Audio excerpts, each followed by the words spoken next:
অনেক পুরুষরা জানে না নারীরা কথা বলতে চায় নিজেদের মানসিক চাপ কমানোর জন্য।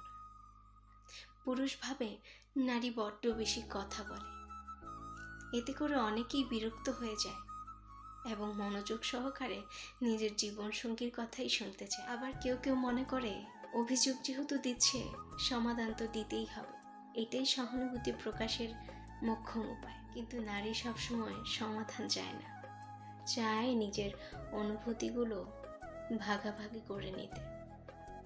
বরং সেই সময় সমাধান দিতে গিয়ে হিতে বিপরীত হয়ে যায়, আর সেই ভুল বোঝাবুঝি থেকেই শুরু হয় সম্পর্কে টানাপোড়েন। পুরুষ ভাবে নারী অযথাই অভিযোগ করছে, আর নারী ভাবে পুরুষ তার অনুভূতিগুলোকে গুরুত্ব দিচ্ছে না।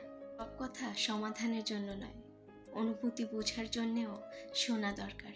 শুধু বলুন, হ্যাঁ বুঝতে পারছি, এটা আসলেই কঠিন, ব্যাস এইটুকু কথাই একটা নারীর জন্যে শান্তির। পুরুষ মানুষের কাজই হচ্ছে সমাধান দেওয়া। স্ত্রীর কষ্ট, অনুভূতি এইসব বুঝুক আর না বুঝুক, সমাধান তাদের দিতেই হবে। একটা সম্পর্কে একজন আরেকজনকে বুঝুন, শুনুন, দেখবেন সম্পর্কে অনেক সমস্যায় বা অনেক ভুল বুঝাবুঝি কমে যাবে।